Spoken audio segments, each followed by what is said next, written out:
Welcome, and thank you for joining us for our online creative thought forum series for spring 2021. I'm Michael Brown, president of the School for Advanced Research in Santa Fe, New Mexico, currently celebrating our 114th year in business, making SAR one of New Mexico's oldest cultural institutions. The theme for this spring series is Fact and Fraud in the Digital Age, a subject that will be timely for most of us, given what we've been dealing with this year. This will be our second event in the series, and you can learn more about our upcoming talks in our website. We'll have additional programs in April and May. Before I introduce the speaker, I'd like to thank those who've made the Creative Thought Forum series possible this year. They include the Pelahima Foundation, Thornburg Investment Management, Mark Sublet and Medicine Man Gallery, Adobo Catering, and members of SAR's Founders Society. We're also grateful to the underwriters and supporters who've helped to make this particular program possible: Dan Marians of UBS Financial Services and First National 1870 Bank. We particularly recognize the support of SAR members and others who've made voluntary donation to support today's program. It's through that support that we're able to offer these programs online, free of charge, and make them accessible to a national and international audience, most recently all 50 states and 17 countries. If you're not already a member of SAR, we invite you to join us. We've recently launched a virtual membership for just $25 for new members who can only access SAR resources remotely. You can visit our website, sarweb.org, for more information on that. Now it's my pleasure to introduce Anna Merlan, today's speaker. Merlan is a journalist specializing in subcultures, new religious movements, conspiracy theories, crime, politics, and women's lives. She currently works at Vice News and was previously a senior reporter with the Special Projects Desk, which is the investigative division of Gizmodo Media Group. She's also been a staff writer at Jezebel, The Village Voice, and the Dallas Observer. She's the author of Republic of Lies, American Conspiracy Theories, and Their Surprising Rise to Power, published in 2019. Just so you know, Anna's talk was recorded for us several days ago. We do this to allow for minor editing. We give speakers a chance to do a do-over if they like, though that wasn't the case with Anna Merlan. It also helps us to ensure the highest possible video and audio quality. I can assure you that Anna Merlan will be joining us live and in person for the question and answer period. If you're interested in asking a question, please use the Q&A function at the bottom of your Zoom window, and we'll answer as many of them as time allows. Anna's talk is about a half an hour long. We'll probably continue for another half an hour and wrap at about the top of the hour. Again, thank you for joining us, and I give you Anna Merlan. Thank you, Michael. I am so delighted to be here today. I have very warm memories of SAR from when my mom worked there some time ago. And I am so honored to be talking to you today about conspiracy theories, and more specifically, how conspiracy theories took over American public life. One really important thing that I want to stress here is that a lot of what we're dealing with at the current moment is not unprecedented by any means. A lot of what we're seeing now, we have seen again and again throughout American history. And I think it can be really important to have a sense of where we have been in the past to understand what we're dealing with right now. So I'm going to talk a little bit about conspiracy theories broadly in American life, a little bit abroad, though my focus is on the United States, so it'll mostly be about that. Give you just a few sort of ideas about what we have found historically works well when we're talking about addressing or debunking harmful conspiracy theories. But I'm actually going to start with something a little bit more basic, which is, what is a conspiracy theory and why does it work? So we know that conspiracy theories, a working definition is that a conspiracy theory is a belief that a powerful group of people are working in secret against the common good to affect some kind of negative change in society or to hide some kind of large and consequential secret. And the most important thing to take away from today, if you only take away one thing, is that conspiracy theories work and are effective because they exploit real historical events, traumas, societal insecurities, personal fears. They work well for those reasons. And history, as we know, especially American history, is full of legitimate conspiracies, legitimate cover-ups. Things like MK Ultra, which was a mind control experiment perpetrated by the US government, the FBI's harassment and infiltration of civil rights groups during the civil rights era as part of an attempt to weaken them. Things like the Tuskegee experiments, which created a long-standing and well-founded distrust of the medical establishment among Black Americans. So one thing that we know time and again is that conspiratorial thinking, even when it's really harmful, even when it's really misguided, often stems from the desire to hold power to account and an understandable sort of suspicion of authority. And both of those things are very much going to come into play with what we're going to talk about today, which are specifically electoral conspiracy theories and medical conspiracy theories. First of all, though, so who is the most likely to believe in conspiracy theories and why? There is a ton of research about this. In the US, and this is true in a lot of other countries as well, conspiratorial beliefs are incredibly widespread. Most of the data shows that at least 1 in 3 of us believe in at least one conspiracy theory. Sometimes that number is about 50%, depending on what we're talking about and how widely we apply the term conspiracy theory. One thing that we do know is that disenfranchised people are more likely to believe in at least one conspiracy theory. That is, people with a lack of social power. There is a pretty famous study from this guy named Theodore Gerstle in New Jersey in 1994, and he did some research that was later backed up by other larger studies, which basically found that people who are more likely to engage in conspiratorial thinking have higher levels of what is called anomia, this idea that this conviction that life is not going to get better for you personally. So what Gerstle found is that a belief in conspiracy theories was correlated with anomia, a lack of interpersonal trust, and insecurity about unemployment. So a 2014 study by 2 Florida academics, Joseph Usinski and Joseph Parent, found the same thing, that conspiracy theories are characterized by a sense of defeat and exclusion. So what they wrote is, because defeat and exclusion are their biggest inducements, conspiracy theories are for quote unquote losers. So it is much more likely for people with a lack of social power to engage in conspiratorial thinking. However, we know that is not always true. We know that people in enormous positions of power sometimes engage in and spread conspiracy theories. And we'll talk a little bit about why that is. So with the increasing prevalence of conspiracy theories and with the aid of the internet and social media, there is also an industry for conspiracy theories that thrives on peddling suspicion and sort of attendant products and services that goes along with it. And I would be happy to take some questions about the specifics of the conspiracy industry at the end during the Q&A, because I know it's a subject of interest for a lot of people. So it is not your imagination. Right at this moment, and for the last, say, 4 to 8 years, there have been more conspiracy theories being brought to the forefront. That's because of a lot of things: social and economic unrest and upheaval, widening sense of inequality in American society, health worries, a charged political environment, obviously now a devastating global pandemic. All of these things serve to bring conspiracy theories back up to the surface, but they are never far from the center of American life, and they never have been. And so for the first example of that, let's talk about electoral conspiracy theories and misinformation.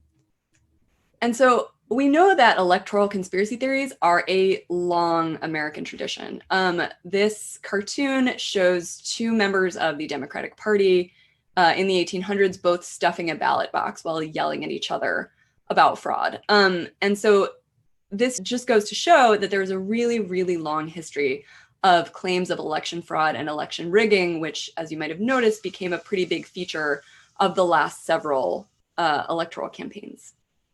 So just a small sampling of some of the sort of electoral and election conspiracy theories that have come into play over the last, few hundred years. In 1858, a patent was filed for a glass ballot box to address rampant rumors and concerns about cheating. Even before that, in 1824, Andrew Jackson believed that he was the subject of an election conspiracy, what he and his supporters came to call the corrupt bargain. Jackson won a plurality of both the Electoral College votes and the popular votes in the 1824 election. But because no candidate won a clear majority, the election went to the House of Representatives, and ultimately John Quincy Adams was installed as president. So Jackson and his supporters spent the next 4 years accusing his opponents of engaging in this so-called corrupt bargain. A conspiracy theory ultimately that led to him being able to get elected in 1828, or was part of his ability to get elected. And an interesting, fun historical fact is on the day of Jackson's inauguration, a mob entered the White House planning to congratulate him and did some damage to the building, and ultimately had to be lured outside with bowls of punch. Probably doesn't sound familiar. Something that isn't strictly an election conspiracy theory, but that I like to mention because it is so common, are conspiracy theories about the JFK assassination and what they were meant to do to the body politic. A slightly more out there one, but still like somewhat common, is the belief that JFK was murdered by the CIA because he wanted to get us out of Vietnam, or, more broadly, that JFK was murdered by the CIA because they wanted to subvert American democracy. And accusations that some sort of element within the US government is working to subvert democracy are incredibly common. Today, they're most likely to be referred to as the deep state or the swamp, if either of those terms sound familiar. Of course, one of the worst election-related pieces of conspiracy thinking of the last decade was the racist lie of birtherism, which claimed that Barack Obama was born in Kenya and thus was not eligible to be president. This one had incredibly long roots, and we actually know, I believe there was a study in like 2012 showing that a pretty healthy percentage of Republicans still believed it long after it had been debunked. Of course, 2016 was full of accusations from Donald Trump that quote unquote crooked Hillary was going to rig the elections. Trump and his supporters also engaged in numerous accusations that the so-called deep state was going to somehow rig the elections in Clinton's favor. And as I said, the idea that a hidden deep state is in charge, no matter who is nominally elected, is very common and widespread, not just in the US, but around the world. And then, of course, the events of January 6, 2021, where the Capitol was stormed by an armed mob, was motivated in part because of conspiratorial thinking, basically because this mob of people had been sold the lie that the election was rigged and that it was up to them to draw attention to it. So, what are the effects of electoral and political conspiracy theories? Some of them are obvious. They lead to increased political polarization, an increased sense that the other side is engaged in fraud, deception, misconduct. It can also lead to a disaffection and disconnection with political systems and voting, and a sense of powerlessness. And this isn't just anecdotal. There is a really good study from the University of Kent that showed that when people are exposed to electoral misinformation, it reduces the likelihood that they are going to vote. In the same way, when they are exposed to conspiracy theories about global warming being a hoax, for instance, it reduces their likelihood to recycle. So it can create a sense that we do not have any control over our political lives or the future of our country, and so that there is, no point in engaging in the system, which is bad for everyone. Another common issue is that electoral and political misinformation can lead to xenophobia, an increased fear of some other supposedly subverting systems of power. And again, that is very common throughout US history. Early in our history, it was often an accusation that Jews, Masons, or Catholics were somehow subverting democratic processes. Those groups have changed over time, but the idea that some kind of demonized outside group needs to be held responsible for political machinations is quite common. And of course, the thing that we worry about the most is that political and electoral conspiracy theories can lead to acts of individual or organized domestic terror, similar to what we saw at the Capitol on January 6th. similar to a man who was convicted a couple of years ago of sending pipe bombs to Democratic lawmakers. There is a long, long, long history of people who, once they believe that the elections are being rigged or stolen from them, believe that it is incumbent on them to take justice into their own hands, and that can be incredibly dangerous. And I just want to emphasize that conspiracy theories about our last election that just happened are ongoing. On the far right, the idea that Joe Biden is an illegitimate president took hold very quickly, and it has not gone away. I'm showing, just by way of example, a slide from a conspiratorial website called Natural News that has claimed, from the start that there is about to be an exposure of Joe Biden as a fake president and removed. And if I know the editor of Natural News, he will just continue making that claim for the next 4 years. But again, claiming that a president is illegitimate serves as a pretext for violence. It simply does. So at the same time, we're talking a lot about electoral conspiracy theories, political misinformation or disinformation, but there is no question that election conspiracy theories and political conspiracy theories arise, at least in part, in countries where voting systems are unjust. Again, we talked about at the start about the ways in which conspiracy theories are a sort of twisted version of our natural impulse to hold power to account. That's true here too. In the US, we know that our electoral systems have been impacted by dark money, gerrymandering, voter suppression, disinformation, both foreign and domestic. And just as a word of definition here, misinformation is any information that is not true, sort of regardless of where that information comes from. Disinformation is active and directed false information, whether it's propaganda or a hoax, something along those lines. So again, conspiracy theories are often an extreme or inarticulate or inaccurate way to discuss genuine concerns about transparency, about the functionings of our government. And we know that specifically the idea of, voter disenfranchisement has affected us for a really, really long time and has undoubtedly swayed our elections. So the other kind of misinformation I want to talk about that's also really affecting us as a country right now is medical misinformation. In my work, I focus a lot on anti-vaccine communities. And so I'm going to skew a little bit towards the anti-vax side of things in this section, but this is much broader than that. So this is a photo from a gathering that happened in, I believe, like May or June of 2020. And it features somebody holding a billboard that inaccurately claims that vaccines can cause injury and death. And then on the left here, you see a woman holding another sign that has a picture of Bill Gates holding a syringe and the hashtag "Say No to Bill Gates." Conspiracy theories about Bill Gates and George Soros are very common in medical misinformation for reasons we'll get into. So medical conspiracy theories are, again, incredibly common in the United States and to some extent other countries. There's a long history of accusations here that the government is covering up the quote unquote secret cure for cancer or AIDS. And again, like electoral conspiracy theories, medical misinformation is rooted in a fear about a misuse of power and a distrust of systems that shape our lives, and a conviction that there are people secretly behind the scenes working to subvert our medical establishment and medical system, which is one of the reasons why Bill Gates and George Soros come up so much. Those two people are used as sort of a stand-in for fears about the influence of money or wealth into the medical system, but in an incredibly harmful and damaging way.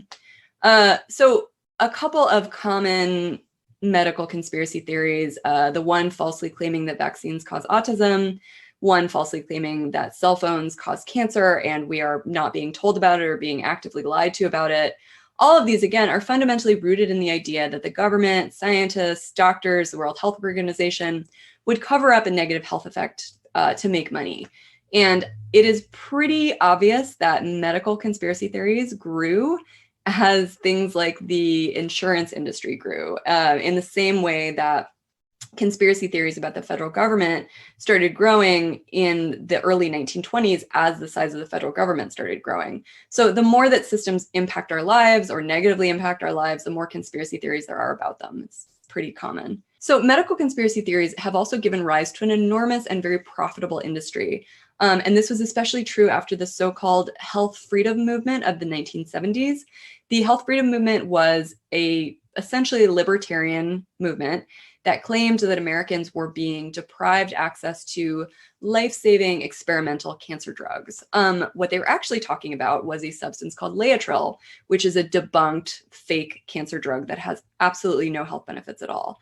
But the health freedom lobby was able to pretty successfully claim that they were being denied the right to use Electoral, that patients were being unfairly deprived of it, and create a legislative environment where some states were actually allowing it to be marketed to desperate people, some of whom died.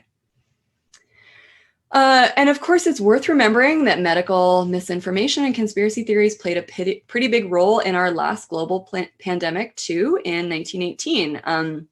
This is a flyer from an anti-mask meeting that took place, I believe, in San Francisco during the 1918 influenza epidemic. Again, there was a specific distrust of masks during the last pandemic. There was protests against masks. There was a sense from a number of different groups in society that masks were an imposition on their civil liberties, many of the same sort of dynamics that we see again today. And especially this sort of skepticism that masks really did anything, and that maybe they were just, being imposed on the populace as a muzzling tool, which again, I'm sure will not sound familiar to anyone.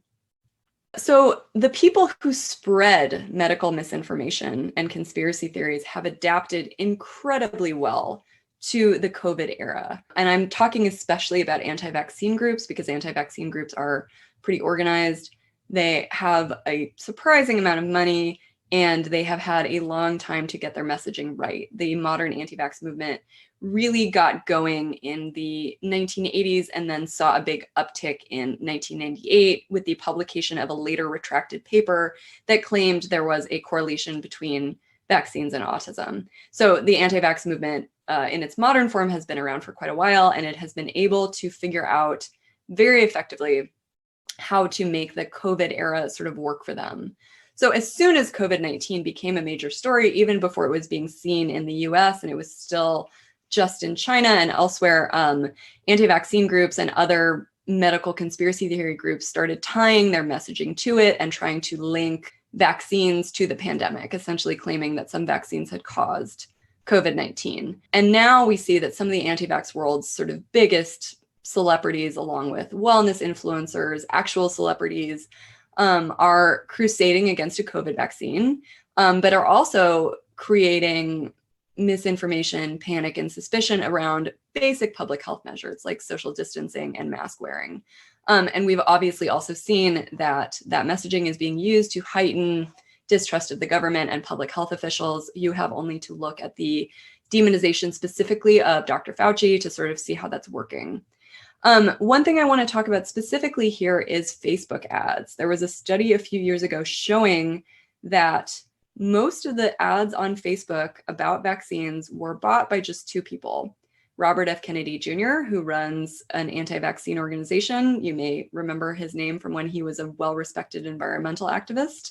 And the second person is Larry Cook, who is, again, one guy who is engaged in the spread of vaccine misinformation through a website he calls Stop Mandatory Vaccination.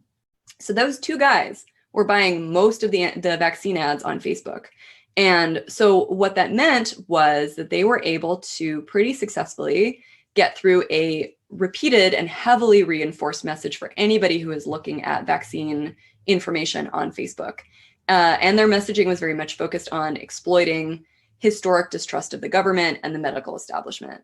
By contrast, when pro-vaccine groups like public health organizations or local county health departments tried to buy vaccine ads on Facebook, advocating for vaccines, their ads were often rejected because they would usually get some minor rule wrong because they didn't know how to buy Facebook ads. But Larry Cook and Robert F. Kennedy Jr., because they had been doing it for so long, had essentially figured out how to game the system and were able to get out a pretty large quantity of anti-vaccine misinformation for very little money. One thing that you will see a lot in medical conspiracy theories and disinformation generally, and more specifically in anti-vaccine and mask and social distancing arguments, is this idea that having to wear a mask or having to social distance or having to stay home is a violation of my civil liberties. Having to get a vaccine would be a violation of my civil liberties. And there is a reason why you see the civil liberties argument being used. There's been a number of studies that show that anti-vaccine groups specifically were using sort of purported scientific arguments about 10 years ago, and were trying to claim that vaccines were unsafe because of some sort of medical reason. But their pseudoscience was so easily debunked, their facts were so clearly wrong, that they have really shifted away from the presentation of facts in the last 5 or 6 years, and have started to focus solely on the issue of freedom and personal choice, because those are things that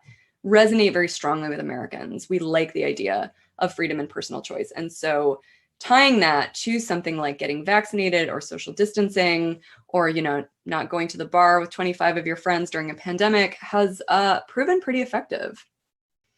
So obviously, medical conspiracy theories, and specifically anti-vaccine conspiracy theories, have a unique set of dangers around them. So a recent survey by a group called Cantor Public showed that more than 25% of Americans currently are saying that they're going to refuse the COVID vaccine. And that number is almost as high in France and Germany. It is lower in the UK for a reason we'll get into. And so obviously lower vaccination rates are not just a personal issue. They can damage what we now call community immunity. It used to be referred to as herd immunity, which will not put the pandemic behind us with any degree of speed, but also could give rise to new variants of the coronavirus, which we are concerned about. What the bleep do we do about it? What are we supposed to do about any of this? Is it all just hopeless? No. I want to give you just a few debunking tools, resources, things to keep in mind, and some studies and data that we have available to us. So one of the most exciting tools that we have right now that a lot of people are talking about is the idea of pre-bunking, which is, to use a vaccination metaphor, exposing people to sort of small controlled amounts of misinformation in a context where they are learning about how that misinformation works. So to put it in a less fancy term, it's a method of public education, a public education campaign about how misinformation, disinformation, and conspiracy theories work. So a 2019 study used a game to teach people about conspiracy theories, misinformation, and disinformation by having people play fake news peddlers themselves. And this game showed its players how people who spread misinformation online, how they do it, the actual tools that they use. And those tools are polarization, invoking strong emotions, spreading conspiracy theories, trolling people online, deflecting blame, and impersonating fake accounts. So these are all incredibly common tools for people looking to spread misinformation. And the researchers found that when people are exposed to these tools, when they have to try to understand how they work and maybe execute them themselves, they're actually better inoculated when real misinformation comes along. People who went through this game were actually better at telling real headlines from fake headlines. So there is a lot of power in just understanding structurally how these things work. The other thing that specifically journalists have been taught to do when talking about misinformation, disinformation, or conspiracy theories is what we call a fact sandwich. You start with a true statement, whether it's about vaccines or the election process. Then you tell your readers what the lie or conspiracy theory is that's being spread. And then you end again with what is actually true. So if you are repeating false information, you are doing it in a contained way for the purposes of debunking it. You are not just spreading false information and being like, some people are saying this, and leaving it at that. The fact sandwich works really well to let people know what is actually true, as well as what is being claimed. There's also, and I said this at the beginning, there's just a huge power in understanding history to predict the future and to react proactively. Hopefully by this point, I've kind of shown you that both electoral and medical conspiracy theories are common. They recur widely throughout our history. And while they are concerning, we have tools. We have tools to address them. And we know how we've gotten out of these similar situations before in the past.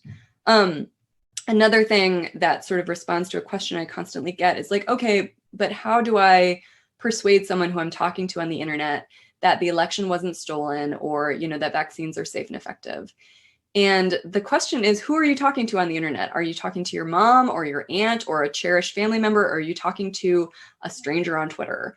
Because there is a pretty good body of research at this point showing that we do a better job persuading our loved ones or people who are like us, people who are close to us, than strangers. And if you are trying to build, for instance, public trust in vaccines, you do better when you give people somebody who they trust already. So among certain populations, for instance, Black Americans who have a higher degree of vaccine hesitancy right now than maybe some other groups, the people who have been kind of nominated to talk about vaccine messaging are people who are already trusted in those communities, rather than introducing some new person that nobody has ever seen before and has no particular reason to trust. You know, overall, trust in government decreased COVID vaccine reluctance. That's what we saw in the UK. There is a higher degree of trust in the government there, and specifically there is a high degree of trust in the medical system there, the NHS. We also know that trust in the government reduces the spread of electoral misinformation and disinformation. But what that means for us and for a lot of other countries is that before we can have increased trust in government, we need a government worth trusting. The last 60, 70 years of American history, you know, have been rife with some pretty outrageous incidents at the hands of our government. And understandably, people's trust in government is low, and it has stayed incredibly low for a very long time. So, you know, one of the most effective tools we have for fighting conspiracy theories is creating a more just, stable, and transparent society, working on the influence of things like dark money and gerrymandering in our elections, you know, working on a medical establishment that does not make people feel disenfranchised and frightened and does not cost people an arm and a leg to simply keep themselves alive. There's so many places specifically in the US where we could increase public buy-in and public engagement by strengthening the government that we already have. The other thing that I want to touch on here just briefly before we finish and take some questions is that we've found that when it comes to things like building public trust, we do better with a million small steps over a long period of time rather than one big push. What I'm showing you here is a photo of a person getting vaccinated by a medical professional who's smiling. So what you're looking at is a project that was done by Self Magazine and the American Association of Pediatrics, because they realized that all of the stock photos of vaccinations were frightening. They were black and white. They were like a big glinting needle. They were very sort of foreboding. And they started thinking about, like, how do we actually present vaccination in a way that is more accurate and makes it look more like the kind of day-to-day routine part of life that it is. And so they produce these stock photos that are racially, ethnically, and gender diverse, and that kind of show vaccination as a more normalized part of society. And so there are a lot of examples of things like that, where smaller steps towards increasing public trust and public engagement are going to work really well for all of us in the long run. And I just have a few recommendations for further reading if this is a subject that you're interested in. I'm going to call out a couple of these specifically. Real Enemies by Kathy Olmsted is about the best possible history you could read of conspiracy theories between World War I and 9/11. This Is Not Propaganda by Peter Pomerantsev talks a lot about disinformation being spread by governments around the world. So if you're interested in understanding how they do it in the Philippines or Russia, it's an incredibly helpful book. And then Suspicious Minds by Rob Brotherton is about the psychology of conspiracy theories and how much our brains are hardwired for conspiracy theories. And all of these things can kind of increase our understanding of both the psychology of conspiracy theories and the sort of historical precedent for them. So that does it. It has been my pleasure to talk to all of you today, and I would be delighted to take some questions now. That was great. Thank you very much. We've got questions you. coming in, some good ones. Let me start with one by Gail Stevens, and I'll tweak it a little bit. She asks, what leads people to create conspiracy theories? I guess I would turn that around and say, do you think it's reasonable to think that the disempowered people, as you've argued, who believe them are doing it because at least it creates a structure, an explanation, a sense of order, however sinister, as opposed to the somewhat chaotic or unpredictable nature of the real world? Or am I oversimplifying a complicated issue? I don't think it's oversimplifying. I mean, one thing we've seen so often is that a thing that conspiracy theories do really effectively is identify the enemy, the person who's responsible. And if there's somebody responsible, whether it's George Soros or Bill Gates or Anthony Fauci, then it sort of winnows the issue down to, if you just do something about this one opponent, then the thing will go away. You know what I mean? Rather than the real world, which, as we know, is chaotic and unpredictable. And so in some ways, conspiracy theories, as convoluted as they are, create, a more legible map of the universe and maybe a strategy of survival that is a little easier and more straightforward than trying to make sense of, for instance, what we're going through right now with the pandemic. Yeah. Kelly Pope asks, how does the industry of conspiracy theories finance itself? You mentioned that there was an industry or a business. So could you talk about that a little bit? Yeah. So most of you are probably familiar with Alex Jones of InfoWars, and he is the best and most profitable example of how conspiracy theorists fund themselves. So in 2007, Alex Jones started selling supplements. First, he started selling water filtration systems because, the apocalypse was going to come any day and you would need to be able to clean your water. And then he started selling supplements, and his supplement industry turned into a multi-million-dollar industry. And it is essentially what kept his network afloat. And so we see a lot of that. We see a lot of conspiracy theorists trying to sell products, most of them around personal health and physical health. Not entirely, though. Now that we have social media, we can see some of these people trying to sell access, to their accounts, trying to sell subscription services. But by and large, the supplement industry and things like it have been way more effective in helping people actually make real money, which is something to be aware of, the next time somebody is trying to sell you something that claims to clean your liver, for instance. Adam Wasserman asks, to what extent are conspiracy theories, especially about politics, invented by political interests, or are they mostly top-down or bottom-up? So they're actually both. That's a really good question. There's a book I really love called The United States of Paranoia by Jesse Walker, and he talks about this. He talks about the enemy above model of conspiracy theory and the enemy from below model of conspiracy. Basically, this is a fancy way to say that politicians create conspiracy theories, people in power do, and the powerless do. Conspiracy theories sort of work for everyone. If you want to talk more specifically about how governments create conspiracy theories and why they do that, it's obviously to identify political opponents and blame them for, anything that you care to.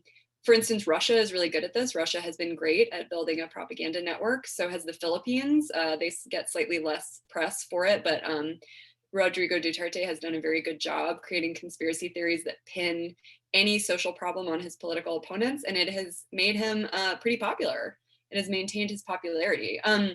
So, conspiracy theories are useful for politicians and the powerless alike, and they are useful for the same reasons, which is that they create blame and a sense of order and a sense of identifying the enemy.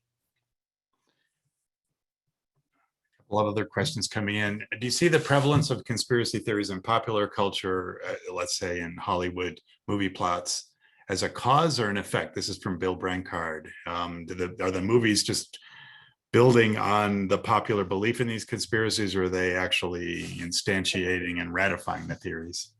It actually depends on whether or not you ask conspiracy theorists. If you ask conspiracy theorists, they will tell you that Hollywood is doing something called predictive programming, and Hollywood is trying to warn us about what's coming by implanting secret messages in our media. They say this about aliens, for instance, that there are so many movies about aliens because we're trying to be prepped for the coming alien invasion.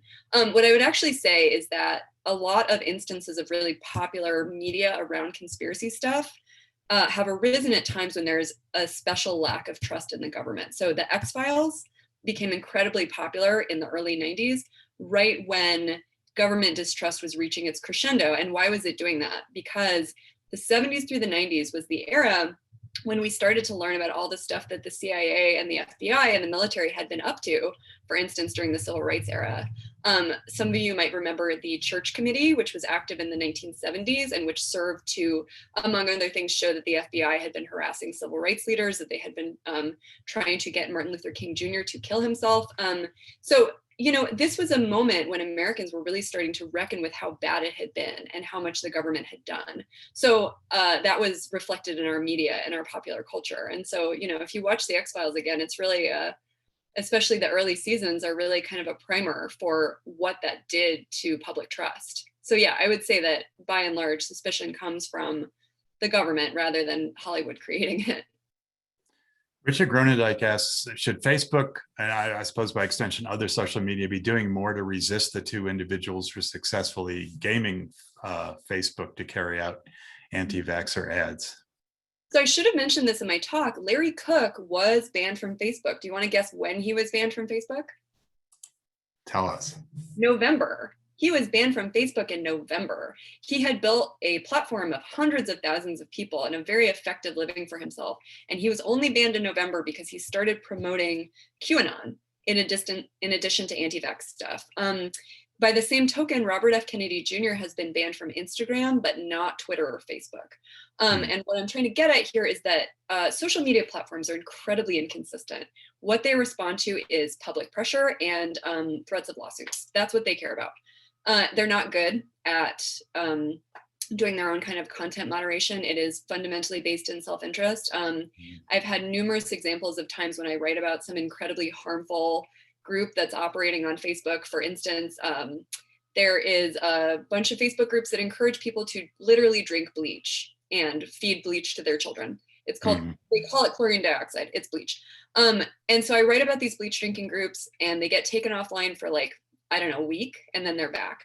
So what I would say is that, like, while it is not a bad thing to be talking about what social media companies are doing and what kinds of content moderation they're doing and how they're holding these individual bad actors to account or not, it's also worth recognizing that, like, social media companies are not going to participate meaningfully in this process. They are only going to do what they have to do to get people to continue to use their service. So it can be incredibly frustrating, but it's also just, I would kind of take them out of the equation as something that's really going to solve the problem in the long term. Marina LaPalma asked an interesting question. How much can one engage the listener's basic logic to debunk disinformation? For example, a fact sandwich would go, Hillary Clinton is wealthy and powerful. If we wanted to run a child porno site, why would she do it in a pizza parlor? Right. Jeffrey Epstein did this in his penthouse and private ranch. It's a good question. It's a great question. So there's one study that I really like that actually shows that one of the things that works really well when you're trying to debunk conspiracy theories is mockery, not mocking the person, but mocking the belief, because people don't like holding ideas that others find silly. So what the questioner is sort of correctly pointing out is that sometimes saying, like, that's ridiculous, that's a ridiculous idea, just logically can work really well. But again, if you don't have any kind of commonality or common ground with the person you're trying to persuade, often, your logic is going to be their BS. Like, it just is really frustrating, but it just doesn't work as well if they don't see some kind of identification with you. But yeah, when all else fails, maybe, try a little teasing. Well, so this is a follow-up question by Robert Martinez. What connection, if any, is there between conspiracy theories and cults? And with reference to what you just said, Anna, you get into this sort of completely self-referential world in which, that's what cults create, one in which everything seems self-evident within a particular framework. Isn't that sort of the issue with groups like, or conspiracy theories like QAnon? Yeah, there's a really interesting discussion going on right now among cult experts about whether QAnon is a cult, because there is an argument in favor of it. It has its own sort of internal logic. There's a charismatic leader seemingly, or group of leaders, whether it's Donald Trump or some other kind of lights of the QAnon movement. But there's also arguments against it. For instance, people involved in the QAnon movement are not under any like coercive physical or financial control generally, which, cult members usually are. But yeah, I mean, there are some associations here. I'm actually working on a piece right now about cult deprogrammers trying to pivot to QAnon and trying to claim that their methods will work on folks who have gotten involved in QAnon, and reasons why some psychology experts are actually skeptical that there's a one-to-one comparison there. But there is certainly some, sometimes the trains travel along the same tracks. But isn't it the case, this is my own question, and I think it builds on that statement. One of the ways that cults work is by disconnecting you from the rest of your world, from your family, from your friends, and isn't the segment or the fragmentation of social media, doesn't that amount to the same thing? People live in these silos of, where they believe that a revolution is imminent or that the lizard people are coming for them and they have to fight them. Isn't that an element? It's not quite the same as physical separation, but it is a kind of cognitive separation. Yeah, and you and I talked about this a little bit prior to the presentation, but it is one of the things that I find the most frightening is the siloing of information, because we don't have a common set of facts anymore, a common set of trusted news sources. It's increasingly possible for people to say anything produced by this news outlet over here is fake, no matter what it is. And that is more a concern to me than anything. For instance, there's the fact-checking site Snopes, and Snopes does really good debunking of a lot of this stuff. Snopes is not like politically partisan in any particular way. And so there's been a huge effort in the last couple of years on the part of a bunch of different conspiracy peddlers to say that Snopes is unreliable, that Snopes is, funded by whatever, George Soros, the Chinese Communist Party, whatever you want to say. And so that polarization and siloing of information and siloing of different conversations is terrifying. Yeah, I mean, the best thing that we can possibly do is try to get to some kind of shared sense of reality or common facts again, even if we don't agree. And the more of these alternative news sources that pop up, the harder it's going to be, as we're clearly seeing now. As soon as Fox News started losing a little bit of its market share, it was because outlets like One American News and Sinclair started gaining it. So yeah, you're identifying a real problem, and it is a subject of enormous concern. Yeah. Diana Baker asks, could you expand on how people profit from creating conspiracy theories? And I would add to that, do the people who profit from it, do you think they're sincere? Are they completely cynical, just cooking up this stuff because you can monetize eyeballs and sell products? What's your, and as a journalist, you'd know more about that than most of us. So I'm gonna answer the second question first, because I get it a lot. Do people believe in what they're selling? And the answer is that I don't know, and you don't know. I have no idea what's in someone's heart. I'm not omniscient, and I think journalists sometimes have a bad habit of pretending like they are. I have no idea what Alex Jones or any of these other conspiracy peddlers or Larry Cook think in their private life, and I don't really care. I know what they're doing. I know what they're saying. I know what they're saying publicly.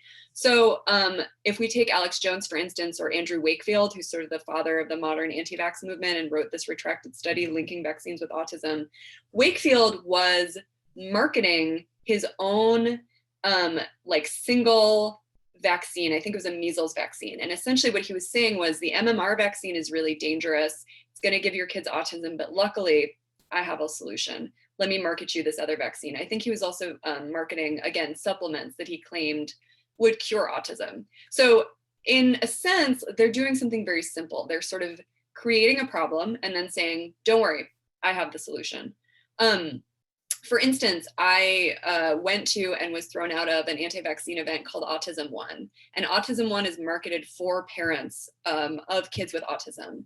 And Autism One funnels these parents into these, terrifying lectures and just fusillades false information at them at high speed about how terrified they need to be and all the things they need to do to quote unquote cure their children, and then funnels them from the lecture hall directly into a marketplace to buy stuff. It is as direct as it can possibly be. And so pretty much with all these groups, creating some kind of fear or paranoia leads pretty directly to, don't worry, I have the solution for it, whether it's a supplement, whether it's an alternative social media network that you have to, pay to belong to, whether it's just, buy a ticket to my documentary, they're always selling something. Yeah, well, one thing, just speaking as an anthropologist who worked in the upper Amazon, in a part of the world where Native people suffered mortality, unspeakable mortality due to the flu and measles and other infectious diseases, if you haven't witnessed what infectious disease can do, and most Americans, at least until COVID, have not seen a pandemic, it's really easy to say that that vaccination doesn't matter, because they've been benefiting. They're like free riders on the herd immunity of the general population. Yeah, if you talk to anybody who had polio, they will tell you. Yeah. The native people, the Awahun people I lived with, boy, when a vaccination team came through town, they lined up within seconds. I mean, they were there because they had seen hundreds of their family members and village mates die from, diseases that most of us would think are, I'm not even talking smallpox, I'm really talking about the flu and things like that. And it'd be interesting to see whether the COVID experience actually changes attitudes towards universal vaccination or not. There's a book that I always recommend called Pale Rider about the 1918 flu pandemic. And she kind of talks about, the author is Laura Spinney, and she talks about this kind of cultural forgetting that happened immediately after the influenza pandemic, which is crazy because most people lost a family member. It really, really hurt society. But there was this desire to forget about it and move on as quickly as possible, in part because, even during the pandemic, talking about it was seen as hampering the war effort and, making the country look weak. And so both in the US and kind of globally, there was this desire to kind of push it away. And I sometimes wonder if we had a better cultural memory for what the flu pandemic did, if we would have had an easier time getting public buy-in sooner about things like social distancing and masks and now vaccines. So yeah, similar to what you're saying. Stephen Trimble says, or asks, what's the best way for President Biden to deal with the conspiracy theories that attack his legitimacy? Should he ignore them? Should he engage them? What do you think? I mean, I have to say that by and large, ignoring them seems to work pretty well because they don't require his attention.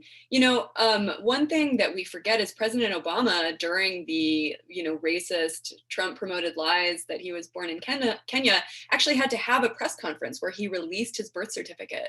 He had to, take time away from the business of government to, have this ridiculous press conference and prove that he was born in the US. So I would say that, it doesn't seem right now like Biden would really benefit all that much from, going on TV every week and insisting that he really is president. I don't think he really needs to.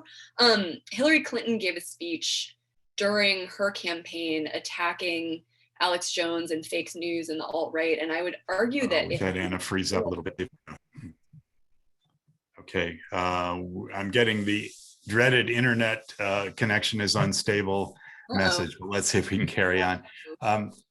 Christopher Jones asks an interesting question. Do humans derive pleasure from conspiracy theories? It certainly seems like people like to consume them. They like to share them. I think there's a couple things there. First, it does create a sense of order, a sense of knowing what's really going on, and a sense of, being smarter than other people. A sense that you alone kind of hold the keys. There's also an interesting study that seemed to show that if people would be willing to engage in a conspiracy themselves, they are more likely to believe that other people are engaged in conspiracy thinking. So it's this interesting form of projection. But certainly conspiracy theories are so deeply embedded in our psychology and have been for so long that it seems obvious that they do something for us emotionally, psychologically, culturally. Yeah. I mean, the funny thing about conspiracy theories for me is that they imply a kind of omnic competence, that's actually pretty hard to find in the world, that the government can control the way we think, or that, you name it, when in fact, there's another argument, which is the government can't do anything, right? I don't necessarily subscribe to that either, but it's full of interesting contradictions. There's an episode of John Oliver's show Last Week Tonight. He just did an episode about pandemics, and you basically come away from it saying it is a dang miracle that we haven't had more pandemics because we have created the environment for them so easily. So, in a way, it's probably comforting to think that the pandemic happened because Bill Gates and George Soros got together in a room, because it, creates a sense that the universe is not, violent, random, and chaotic, which it definitely is. Stephen Phillips asks, is there a correlation between liberal or conservatives and the tendency to use conspiracy theories? Do you think that liberals are more or less likely to engage in conspiracy thinking than conservatives? So it depends on who you ask. I would say that the conspiracy theories in the last few years that have been the most corrosive and done the most damage have originated on the right, but conspiracy theories are not a liberal or a conservative phenomenon by any means. Again, the anti-vax movement has both super far right and super far left people. Conspiracy theories about GMOs, for instance, are more common on the left. But there's a reason why we're talking about right-wing conspiracy theories, and it's because people who believed in them were running the government. And it did a lot of damage. But no, like the idea that conspiracy theories are only for people who are liberal, conservative, uneducated, it's not really held up by the data. Conspiracy theories are for everybody. Greg O'Hara, for those who embrace conspiracy theories, is it that they're unable to discern fact from fiction, or is it that they just don't care to distinguish fact from fiction because they simply want to continue to think about things the way they already do? In other words, they're willing to embrace cognitive dissonance and not care about it. So, we have something psychologically called confirmation bias, right? Where anything that confirms our pre-existing beliefs we give more weight to. And so conspiracy thinking is a really good example of confirmation bias at work, where by and large, people tend to buy into conspiracy theories that feed into their pre-existing view of the world, right? And one thing that conspiracy theories do is they show just how hard it is to change your mind and change your thinking. So it's not necessarily that people really in the deep end of the conspiracy pool don't want to see better facts, or they don't want to wake up, or they're just being stubborn. I genuinely believe from dealing with a lot of these people that they think they're doing their own research, and it can be hard for them to find their way out of this sort of cognitive trap of confirmation bias. There was a New York Times article about it that I really liked, calling these people the self-investigators. And I've heard this term so many times. Is, I decided to do my own research. I did my own investigation, and lo and behold, everything I found was exactly what I thought it was. It's very uncommon for anybody, a deep end conspiracy theorist or otherwise, to say, you know what, like I looked at it and I was wrong. It is hard to be wrong. And I don't know, maybe one way out of this is for everybody to be able to examine their own biases more closely. Maggie Werner-Washburn asks, what's the role of projection in stabilization or persistence of conspiracy theories? For example, if I say you're in a cult and you say, no, I'm not, you're in the cult, or you're in a cult. So it's a kind of war of visions, I guess you could say. Yeah, I mean, that gets back to what we were just talking about with the study showing people who are willing to engage in a conspiracy themselves are more likely to believe it in others. There is a little bit of projection here for sure. We could see this, a lot with Donald Trump. He had a habit of accusing his political opponents of, things that he might be doing. But I don't know, it's hard for me because I'm not a psychologist to understand how much of how many different kinds of psychological effects are at play. I would really recommend Suspicious Minds, the book for that by Rob Brotherton. It's incredibly readable, and it was very satisfying for me to kind of understand that, like, in many ways, our brains are hardwired to do this. By the way, somebody earlier on, I'm sorry if I'm not getting everybody's names here, asked if we could post the names of the books because they kind of flew by on the screen. So in the chat line, you'll see the list. You'll have to scroll up a little bit because some other chats have come in, but you can find them there. And if you want to email SAR after the event, we can send you that same list. We'd be happy to do that. I also, just got this one that's called Cults, Conspiracy Theories, and Secret Societies. And it's just an encyclopedia, but it's a very good and readable one. It's by a guy named Arthur Goldwag. And so if you just need a little, readable encyclopedia, this one's very good. Roberto Gallego says, how much does religion prepare people to believe conspiracy theories? At risk of making anybody angry, it does seem like right-wing conspiracy theories feed more easily into sort of pre-existing religious movements a lot of the time. QAnon specifically makes use of the idea of a final day of judgment, the idea, fundamentally the idea of QAnon is that there's this secret group of evildoers, and, in the end, they will be exposed. There will be a final battle between good and evil, and then they will all be sent to, the gallows, hell, whatever version of it you use. And so there's also a researcher in Florida, a professor named Julie Ingersoll, who talks about this too, that a lot of conspiracy theories, like some religious beliefs, are fundamentally about like the battle between good and evil and the forces of good and evil, like when you really, really strip it down. So the idea that conspiracy theories and religion are sort of related is it just is borne out by a lot of evidence. The other thing is that like religion, conspiracy theories tap into your belief systems, your sort of deepest perceptions of yourself and the world and other people. And so for that reason, it is just incredibly hard, again, to change your mind about something that you believe on a religion deep level. So we see a lot of that. Mm-hmm. Hugh Gusterson asks additional questions about QAnon.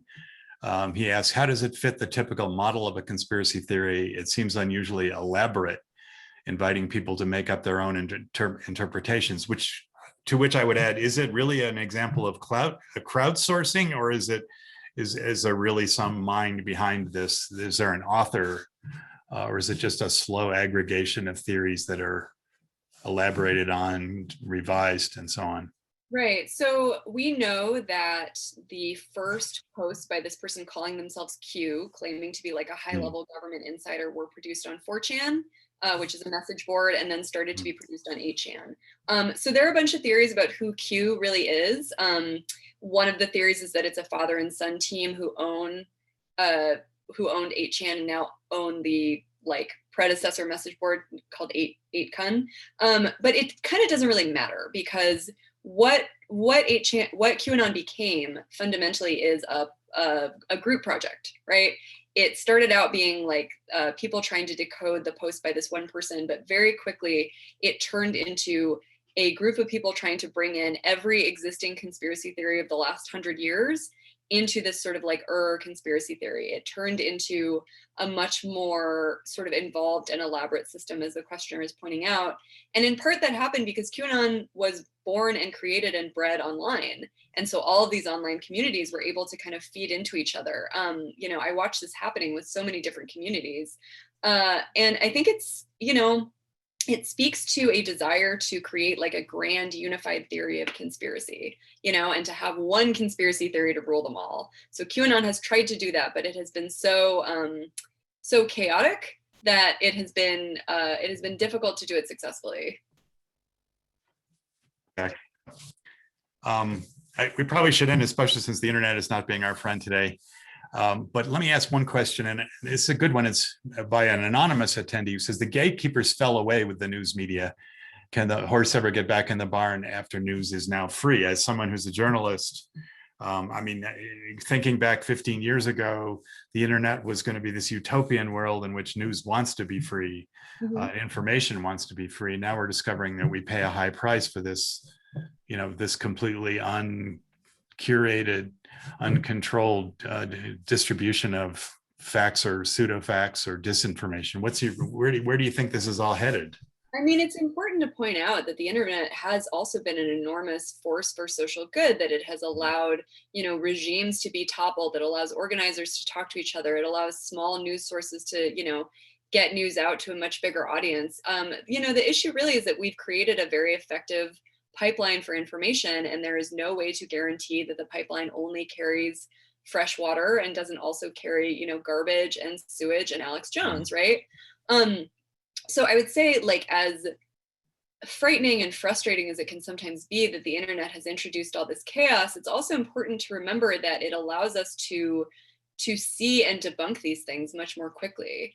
We're really kind of living in a sort of Wild West era where we're like really figuring out how we want these systems to function, both, as a society and globally. And it's going to take a while. And in the meantime, the best we can do as individual news consumers is to learn how to be discerning. So the game that I talked about that these researchers created to try to inoculate people to fake news was really effective. There's also something going on today run by the University of Washington where they are doing trainings for middle school and high school students on spotting misinformation. So the younger we can get people into this, the better. The more we can teach people about critical thinking, spotting fake news, the better we will do. in helping people not fall for things. You know, we have so much power as individuals, and it is certainly equal to, or maybe even greater than, the power of people to spread lies and garbage. Well, on that note, we've passed the 1 hour mark, so it's probably time to close. I'd like to apologize to the many people who posed questions that we didn't have time to answer. Obviously, this is a complex issue that we're going to be talking about for the foreseeable future. But Anna Merlan, thank you so much for an unforgettable presentation, and we look forward to seeing more of your work in the future. Thank you so much. Great questions. And if you search my name, my Twitter bio will come up, and my email is in my Twitter bio. So please feel free to email me if there's something we didn't get to. I'd love to talk about it more.